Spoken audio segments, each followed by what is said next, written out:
Boche gold and diamonds. Buy now pay later. അർജന്റീനയുമായുള്ള football മത്സരത്തിന് stadium വിട്ടു നൽകിയത് കരാർ ഉറപ്പിക്കാതെയാണെന്ന ആരോപണം തള്ളി കായിക മന്ത്രി വി അബ്ദുറഹ്മാൻ. ആരോപണത്തിന് GCDA കഴിഞ്ഞ ദിവസം കൃത്യമായ മറുപടി പറഞ്ഞിട്ടുണ്ടെന്ന് മന്ത്രി ഒറ്റപ്പാലത്ത് പറഞ്ഞു. ഈ കലൂർ സ്റ്റേഡിയവുമായി ബന്ധപ്പെട്ട കാര്യത്തിൽ GCDA കൃത്യമായി തന്നെ ഇന്നലെ അതിൻ്റെ പത്രക്കുറിപ്പ് ഇറക്കിയിട്ടുണ്ട്. ബഹുമാനപ്പെട്ട GCDA ചെയർമാൻ ഇതുമായി ബന്ധപ്പെട്ട എല്ലാ കാര്യങ്ങളും പറഞ്ഞിട്ടുണ്ട്. അപ്പോൾ അതിൽ മറ്റൊരു അവ്യക്തമായിട്ടുള്ള ഒന്നുമില്ല. അത് കൃത്യമായി തന്നെ അദ്ദേഹം പറഞ്ഞാണ്. രണ്ടാമതൊരു കാര്യം, ഈ നവംബർ 17 കളിയുമായി ബന്ധപ്പെട്ട് മിനിഞ്ഞാന്ന് ഞാൻ മലപ്പുറത്ത് വെച്ച് പറഞ്ഞു, അതിലെന്തെങ്കിലും പുതിയ വാർത്തകളുണ്ടെങ്കിൽ തീർച്ചയായും നിങ്ങൾ അറിയിക്കും. കലൂർ സ്റ്റേഡിയത്തിൻ്റെ കാര്യം GCDA പറഞ്ഞത് തന്നെയാണ്. അതിൽ മറ്റൊരു വ്യത്യാസം.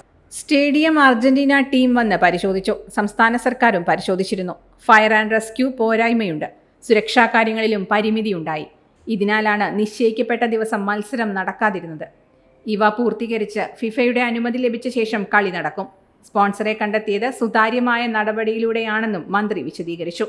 ഇതുമായി ബന്ധപ്പെട്ട് അർജന്റീനയുടെ അവരുടെ ടീമിൻ്റെ ബന്ധപ്പെട്ട ടെക്നിക്കൽ ഓഫീസർ വന്നു പരിശോധിച്ചു. 20 ദിവസം മുമ്പെങ്കിലും നമുക്ക് കൊടുക്കണമായിരുന്നു. നമ്മുടെ പരിശോധനയിലാണ് അവിടെ ഫയർ അടക്കമുള്ള സൗകര്യങ്ങളുടെ കുറവ് കണ്ടെത്തിയത്. മാത്രമല്ല അതിൽ സേഫ്റ്റി ആൻഡ് സെക്യൂരിറ്റി വളരെ പെട്ടെന്ന് തന്നെ അത് തീർക്കേണ്ടതുണ്ടായിരുന്നു. അപ്പോൾ അത് തീരുമെന്നാണ് നമ്മൾ പ്രതീക്ഷിച്ചത്.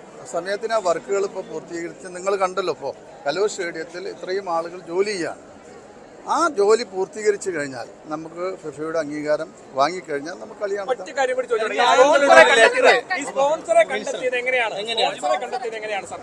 നോക്കൂ, അതിനും കൃത്യമായുള്ള സുതാര്യമായുള്ള നടപടികൾ അതിൽ നടന്നിട്ടുണ്ട്.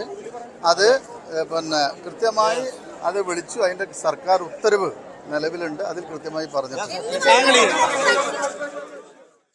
Time kids pre school, Mannannur road, Vaniyamkulam. .view news. കാഴ്ചകളാണ് ലോകം. കണ്ടു തുടങ്ങുക.